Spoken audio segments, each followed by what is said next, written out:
पहाटेच्या शांत वातावरणात श्री ब्रह्मचैतन्य महाराजांची पालखी ग्रामप्रदक्षिणेसाठी निघाली आणि अवघी गोंदवली नगरी भक्तिरसात राहून निघाली। टाळ मृदुंगाच्या गजरात श्रींच्या नामस्मरणात भाविक तल्लीन झाले होते। ग्रामप्रदक्षिणेनंतर ही पालखी थोरले श्रीराम मंदिरात विसावली। यानंतर प्रथेप्रमाणे भारुडी भजनाला सुरुवात झाली। भारुडकार कृष्णा जोगदंड यांनी आपल्या सडेतोड आणि विनोदी शैलीत भारुड सादर करत भाविकांना मनसोक्त हसवलं। मात्र या हास्याआड समाज प्रबोधनाचा प्रभावी संदेशही होता। अनिष्ट प्रथा, चुकीचे संस्कार आणि समाजातील विविध त्रुटींवर त्यांनी शब्दांचा आसूड ओढत विनोदाच्या माध्यमातून विचार करण्यास भाग पाडले। भक्ती, हास्य आणि प्रबोधन यांचा सुरेख संगम साधणारा हा पालखी सोहळा भाविकांच्या मनात विशेष ठसा उमटून गेला।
म्हातारपणी करतोय नाना तरा काय सांगायचं मावशी, लाटणं म्हण नको, बेलणं म्हण नको, हाताला गावात त्याने मारतोय। तसा मोडदार चांगला आहे का मला पिक्चर बघायला सुद्धा देतोय, तसा चांगला आहे बरं का। लग्न झाल्यापासून बघती मोडके से घर बाबा, ती बी भूकंपाच्या आधी ढासाळलं। मोडके से घर आणि तुडकेचा छप्पर। मावशी मी म्हणते भादव्याच्या महिन्यात घरात घर गौराई बशील म्हणलं ह्याच्याकडे वाटतं कलवर बसू आहे। घरा सारा देवाला देव घर नाही मला दादला नको का नाव घेते। रामभाऊ बरोबर पिक्चर बघायला गेले सायको, रामभाऊ बरोबर पिक्चर बघायला गेले सायको आणि श्यामरावांचं नाव घेते गणपतरावांची बायको। वा, खूपच छान नाव घेतलं तुम्ही। हो, अजून एक घ्या की। काय म्हणला? अहो अजून एक घ्या। तुझे मित्र आहेत का ते? खूप जवळचे मित्र आहेत। तरी वाटलं तुमच्या कलरवर। ऐका नाव घेते, ऐका नाव घेते, ऐका नाव घेते। परवा झाली दत्त जयंती, परवा झाली दत्त जयंती, पण सुरू झाला महाराजांच्या पालखी सोहळ्याचा सण।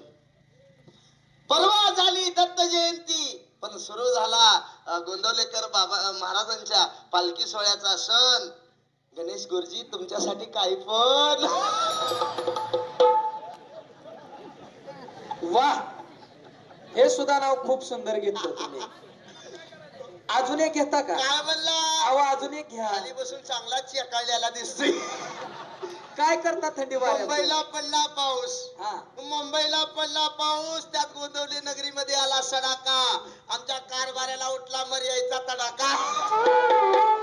हे 2020 झाला तर IPL मधलं नाव घेते। आई विराटच्या बॅटवर चेंडू टाकते वाकून। तुम्हाला असलं बी नाव येतंय का? हो, रोहित शर्माच्या बॅटवर चेंडू टाकते वाकून। आमच्या सिस्टीम वाल्याचं नाव घेते तब्बल 4 गडी राखून। पिंट्या मावशी कसा बाबळीच्या खोडावर बसलेली बस, जणू काय छोट्या हातीत बसलाय। कसा आहे शाहरुख खान, कसा आहे शत्रुघ्न सिन्हा, अख्ख्या जिल्ह्यात नसेल एवढा देखना। पुढे बघ कसा आहे मावशी खोबऱ्याचा गुंड, कसा आहे पेडा। पिंट्या मी तुला पिंट्या म्हणलं की तो म्हण मला अवगम मी बोल कसा जण लागते कुठल्या गे पिंट्या अवगम मी म्हण अवगम मी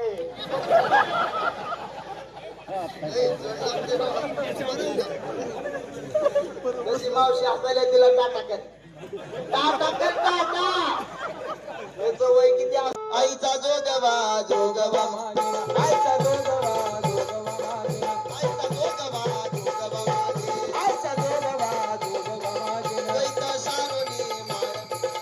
गैत सारुनी माळ निघाली, गोदाचा जेना बिघेन, आती गोदाचा जेना बिघेन, वेद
कुंकू.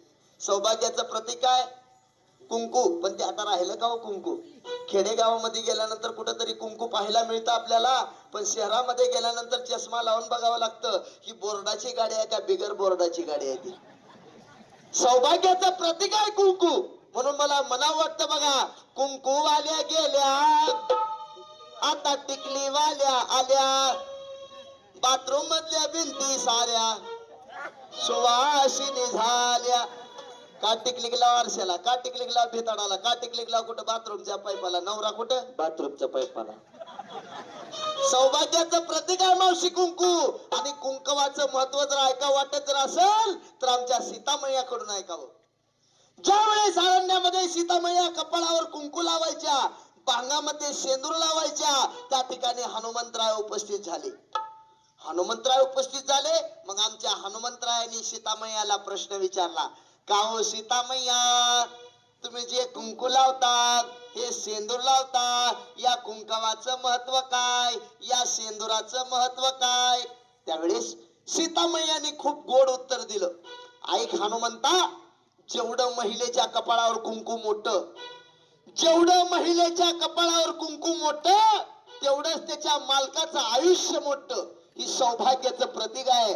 बुरगुंडा होईल ग बुरगुंडा होईल, बुरगुंडा होईल ग बुरगुंडा,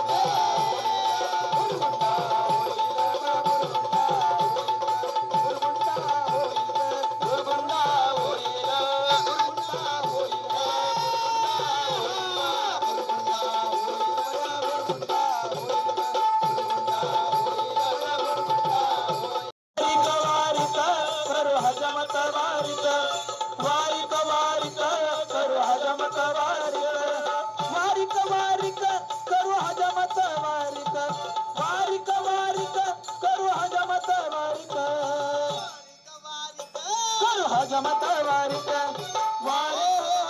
साहेब, तुम्ही कपड्याला अजिबात हात लावायचा नाही. कपडा उलनचा आहे, सेंट जरा कडक आहे, फसका लागण्याची शक्यता आहे. अजिबात कपड्याला हात लावू नका. विवेक दर्पण आहे ना दाऊ. आरसा धरा साहेब, आरसा. शाने माणसं सुद्धा वेड्यासारखं वागतात. काय गरज आहे असं धरायचं का? किती कंपनीनं मस्त स्टँड दिले. स्टँड दिलाय, स्टँडला धरा साहेब, स्टँडला. आरशात बघा, आरशात, आरशात बघा, आरशात दिसतंय का साहेब? खरं सांगा, दिसतंय का? दिसतंय का? काय खोटं बोलता हो? आरशात बघितलं की साहेब दिसत नाही. आरशात बघा, थोड्या वेळाने दिसतंय. ह्या आरशाचं महत्व जरा वेगळं आहे. विवेक दर्पण आहे ना दाऊ, दाऊ रे. विवेक म्हणजे दादा विचार. विचार केला तर हा पायात राहतो.